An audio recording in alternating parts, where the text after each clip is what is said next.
তো ভাই লোক, আমি জানি আমি লেট, বাট ফাইনালি আমি দেবরা মুভিটা দেখে নিয়েছি। আর দেবরা মুভিটা পয়সা वसूल নাকি পয়সা বরবাদ, তুমি রিভিউটা পুরো ওয়াচ করলে তুমি নিজেই ডিসাইড করে নিতে পারবে।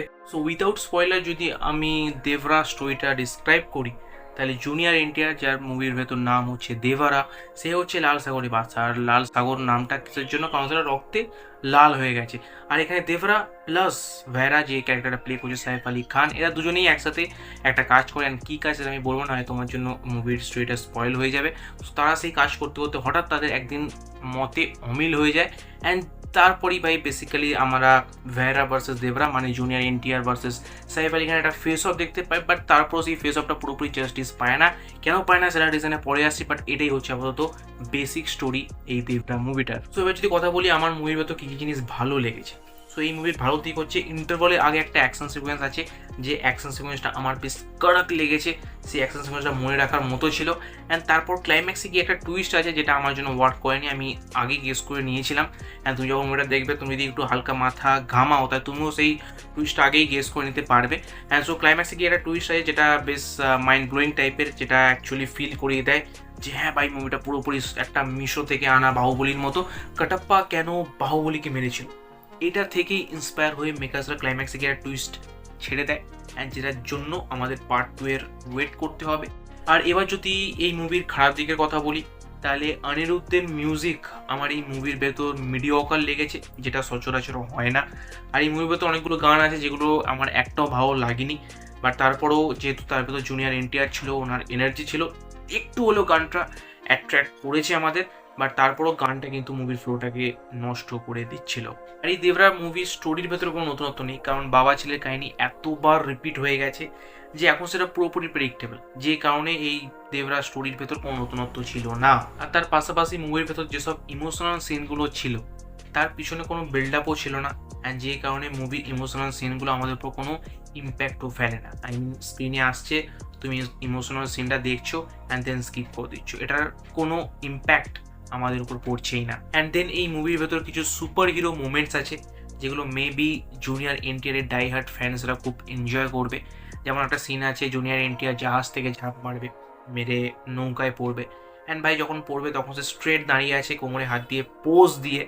অ্যান্ড আই থিঙ্ক এটা আমার আনরিয়াল লেগেছে, কারণ এটা কখনোই সম্ভব নয় রিয়েলে, যে যখন কোনো মানুষ জাহাজ দিয়ে ঝাঁপ দিচ্ছে, ঝাঁপ দিয়ে নৌকার ওপর পড়ছে, নৌকাটা জলে ভাসছে, অ্যান্ড সে কীভাবে সেই ভাসা নৌকায় দাঁড়িয়ে এরকম পোজ দিয়ে, অন্তত যদি স্ট্রেটভাবেও দাঁড়ায় তারপর সে একটু ঝুঁকে যাবে, বাট সে কীভাবে পোজ দিয়ে দাঁড়াচ্ছে সেটা আমার মাথায় ঢোকেনি। আর তার পাশাপাশি মুভিতে আরও একটা সিন আছে যেখানে কন্টেনার ঠেলে নিয়ে যাবে আমাদের দেবরা, মানে জুনিয়র এনটিআর, অ্যান্ড তার সামনে দিয়ে তাকে আটকানোর জন্য কিছু 5-6 জন লোক এসে উল্টো দিক থেকে কন্টেনারটা ঠেলবে। অ্যান্ড তারপরও ভাই এফার্টলেসলি সে জুনিয়র এনটিআর ঠেলে ভাই তাদেরকে কী বলবো, ফেলে দেওয়ার মতো অবস্থা হয়ে গেছিলো।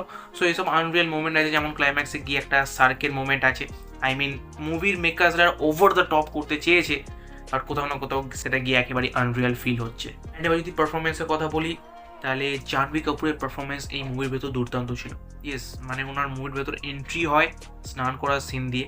সো দেন তুমি গেস করে নিতে পারো যে মুভির ভেতর ওনাকে কীভাবে ইউজ করা হয়েছে, জাস্ট শুধুমাত্র শো পিস হিসাবে।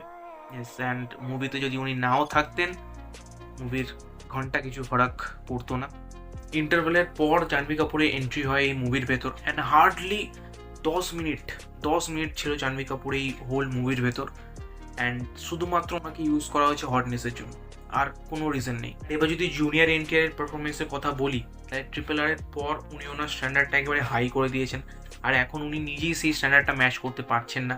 অ্যান্ড আমরা যেটা ভেবেছিলাম যে RRR এর পর এই মুভির ভেতর আরও মাসিভাবে জুনিয়র এনটিআরকে সেলিব্রেট করবো, বাট লবডঙ্কা তেমন কিছুই নেই এই মুভির ভেতর। বাট তারপরেও জুনিয়র এনটিআরের তো অ্যাকশন সিকোয়েন্স আছে। আই মিন, মুভির ভেতর যদি কিছু পজিটিভ এনার্জি থেকে থাকে তো সেটা জুনিয়র এনটিআর থেকেই আসছে। আই মিন, ওনার এই মুভির ভেতর একটা ঠিকঠাক কাজই ছিল। অ্যান্ড এবার যদি সাইফ আলী খানের পারফরমেন্সের কথা বলি, তাহলে ওনার পারফরমেন্স এই মুভির ভেতর আমার বেশ ভালো লেগেছে। আই মিন, ওনাকে একটা সলিড বিল্ড আপ দেওয়া হয়েছে, অ্যান্ড দেবরা টক্করের ভিলেন বানানো হয়েছে এই মুভির ভেতর। বাট ওই যে আমি ফার্স্টে বলেছিলাম যে ফাইনাল ফেস অফটা, সেটা তো এই মুভির মধ্যে হয়নি।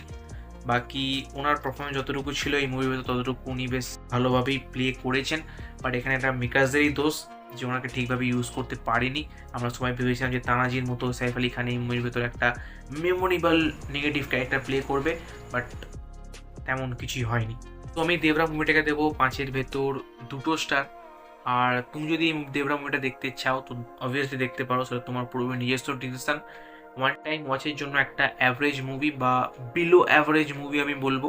বিকজ যদি কেউ বলে থাকে এই মুভিটা একবারে টপ নচ, সে একেবারে মিথ্যে কথা বলছে। আর যদি কেউ বলে থাকে মুভিটা একবারে ওয়ার্স্ট, সব থেকে খারাপ মুভি 2024, তাহলে সেটাও খারাপ, সেটাও ভুল। মুভিটা একটা বিলো অ্যাভারেজ মুভি।